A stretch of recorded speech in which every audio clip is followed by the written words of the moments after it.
So I have to be honest with you guys, I'm a little delayed on the spark plug interval change.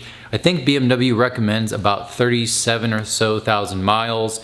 I have 44,000, so I'm a little embarrassed that I missed that interval. It's hard to keep up sometimes, but I don't drive the car very hard, I don't track it or anything, so I guess maybe that's my little justification. Today we are going to be doing the NGK spark plugs. I believe I got these from FCP Euro, but I will leave a link in the description as always. Shout out to Matt from Obsessed Garage for this sick, it's called a line light from ScanGrip.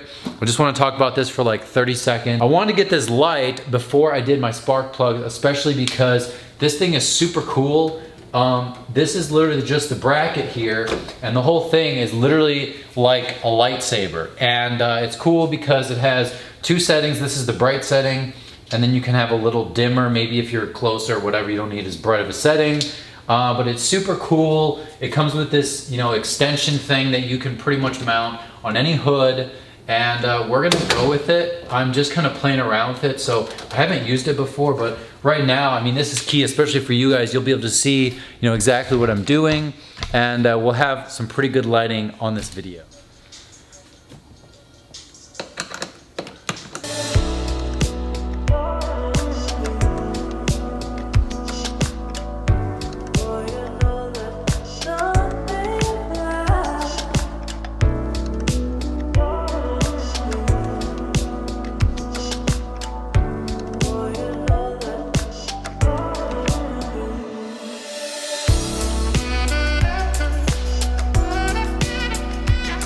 Torx T20, need to take the air box out now.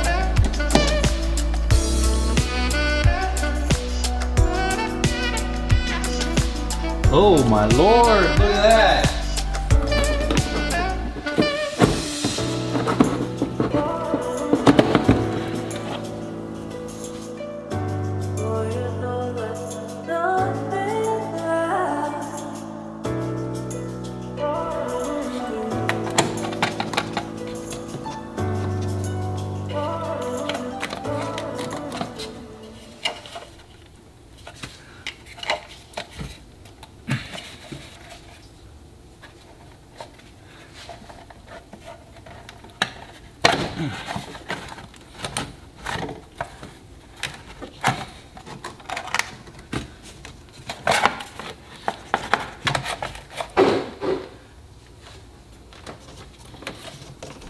I already know this is going to be fun later.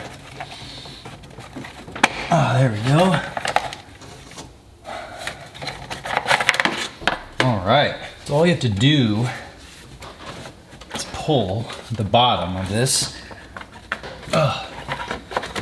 Okay, how the heck do I get this out now? Okay, I have to loosen this guy.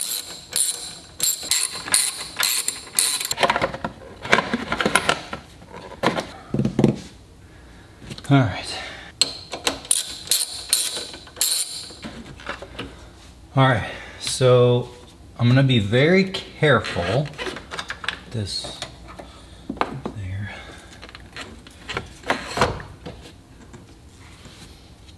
I just need a little extra room here. There we go. Just don't break the line there, okay. All right guys, so these things, all they're held on with is two little rubber sort of grommet pieces that go over like a little metal peg. So all you have to do is pull up and you'll be able to get this thing out. I just loosened the coolant expansion tank and just give it a little bit of play. I think that's probably the best way to do it. Okay. Unplug the coil. I can already tell the one in the back is going to be real fun. So this is what separates the men and the boys. I do not have a coil puller, but I have seen guys use a metal coat hanger, which might sound like a terrible idea, but believe it or not, it's actually key. So all you want to do is wrap the coat hanger around.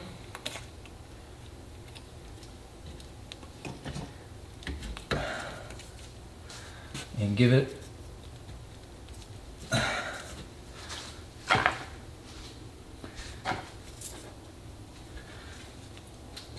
There we go. So coil is out. And guys, this is a spark plug socket tool. Definitely recommend it. If you do at least one car, it's a lifesaver. This is magnetic, and it also has a little rubber grommet inside to hold the spark plug. So all you want to do is gently lower it in. You'll be able to feel. There we go. Make sure you're loosening it, which lefty loosey.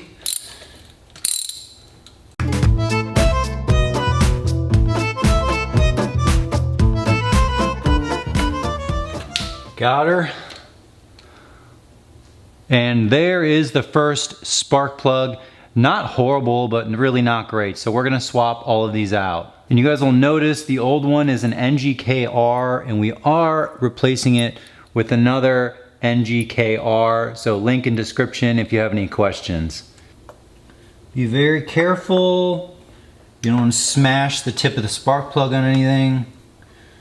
And I just very freely start to turn it.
Where are you going?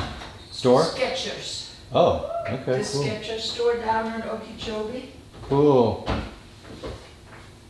Have fun. You too.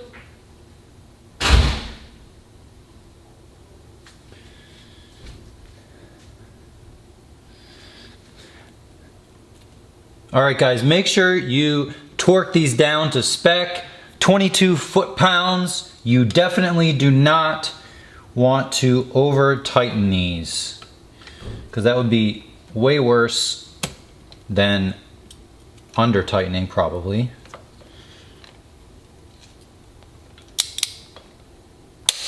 All right, 22, and we're good. All right. There's a little click that you'll hear once you push it in. So that's how you know the coil is in all the way. All right, so I did want to show you guys something I had to do is I used the coat hanger as well. It's actually working really good.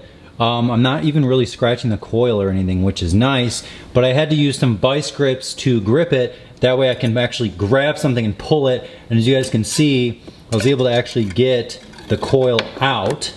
But you'll have to keep in mind that these little lines are really, really close. So you're gonna have to be careful, move them out of the way, you know, and do your best not to, you know, smack into them or anything like that.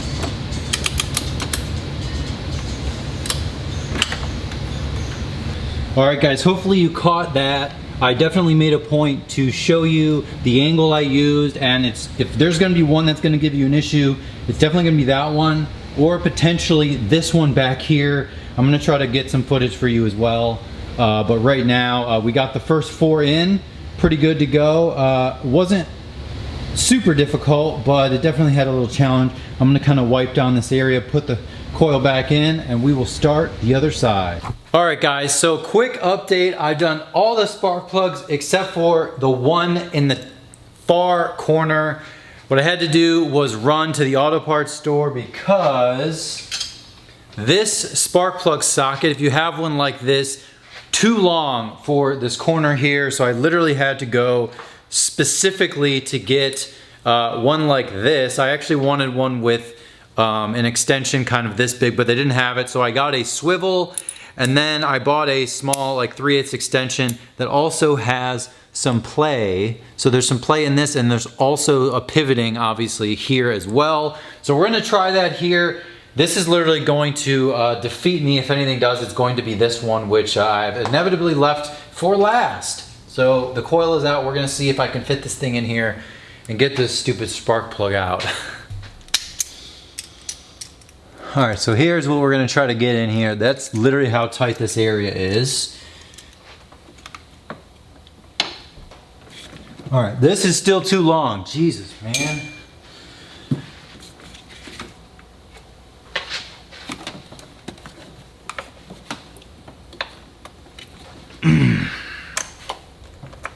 All right.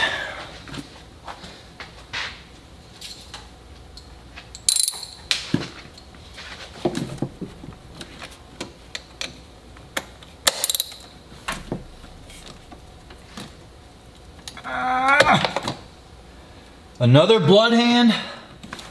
Another effing blood hand. Can't see anything I'm doing.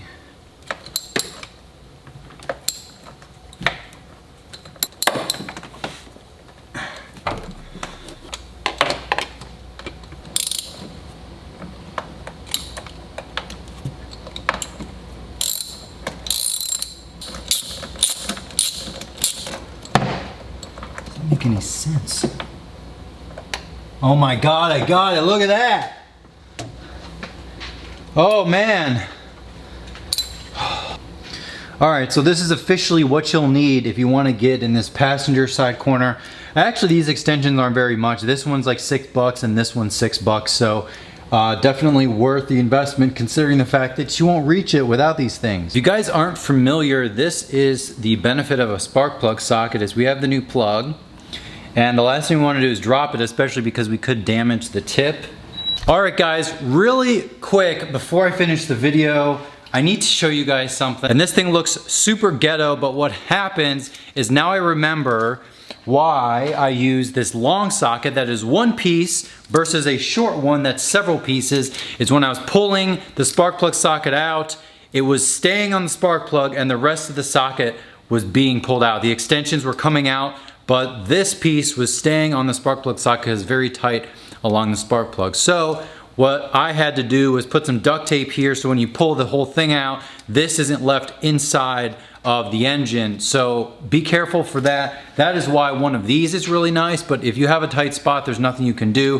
And ideally you'd have one of these that's like maybe yay big, but the auto parts store didn't have any. So that is another warning for you guys before you do this project. Overall, it's really not that bad, although I did get a little bit of a blood hand, and getting that corner one is probably the worst thing about this project is it's so tight. You have to have this kind of setup to go in it. So it's really not that bad because these aren't that expensive, but you just have to finagle your way in. So here are my extensions. I will put a link in the description.